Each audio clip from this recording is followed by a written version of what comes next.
ఇవాళ ఇంకో ముచ్చట ఏంటంటే శ్రీ క్రోధినామ సంవత్సరం వచ్చింది. ఏపీలో ఎన్నికల సీజన్ అనేది స్టార్ట్ అవుతుంది. మరో 2 రోజుల్లో ఏపీలో తీర్పులు అనేవి ఇస్తున్నారు.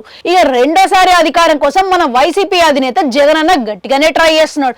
ఇక పోయిన అధికారాన్ని ఎట్లనైనా దక్కించుకోవాలని మన టీడీపీ అధినేత చంద్రబాబు నాయుడు కూడా ట్రై చేస్తున్నాడు. ఇక మన జనసేన అధినేత పవన్ కళ్యాణ్ ఊకుటాడైంది. ఈయన కూడా ఈసారి రాజకీయాలలో జాతకం గట్టిగానే అద్భుతంగా ఉండాలని చూస్తున్నాడు. ఇక ఈ సంవత్సరంలో ఈ ముగ్గురు జాతకాలు ఎట్లు అని పంచాంగం తిరిగేస్తే చాలా విషయాలు బయటపడ్డాయండో.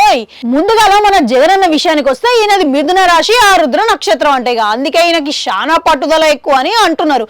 ఇక ఆయనకు రవి కుజుల సహాయంతో ఆ గ్రహ బలంతో ఇక రాజకీయ రంగంలో చాలానే మేలు జరుగుతుందని అంటుండు. కానీ చాలా కష్టపడాల్సి వస్తుందని పండితులు అంటారు. ఇక మన చంద్రబాబు నాయుడు విషయానికి వస్తే ఈయనది వృషభ రాశి, కృతిక నక్షత్రం అంట. ఇక బాబు గ్రహ బలాలల్లా బుధుడు వీక్గా ఉన్నాడు కాబట్టి వేరే పార్టీల మీద జరంతా ఆధారపడాల్సి ఉంటుందని అంటారు. ఇక అట్లనే ఈయన కూడా ఈసారి బాగా కష్టపడాల్సి వస్తుందని పంచాంగంలో పంతులు చెప్తున్నాడు. ఇక మన పవన్ కళ్యాణ్ విషయానికి వస్తే ఈయనది మకర రాశి, ఉత్తరాషాఢ నక్షత్రం అంట. ఈయనకి ఏళ్ళనాటి శని నడుస్తున్నదంట.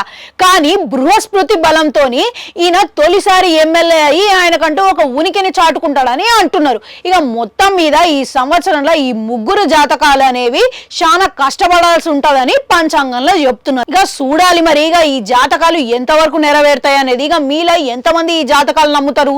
కామెంట్లలో కామెంట్ పెట్టురి. అట్లా నాడు గంట ఉంటుంది, అది కూడా నొక్కురి. మళ్ళొస్తా. అమ్మా.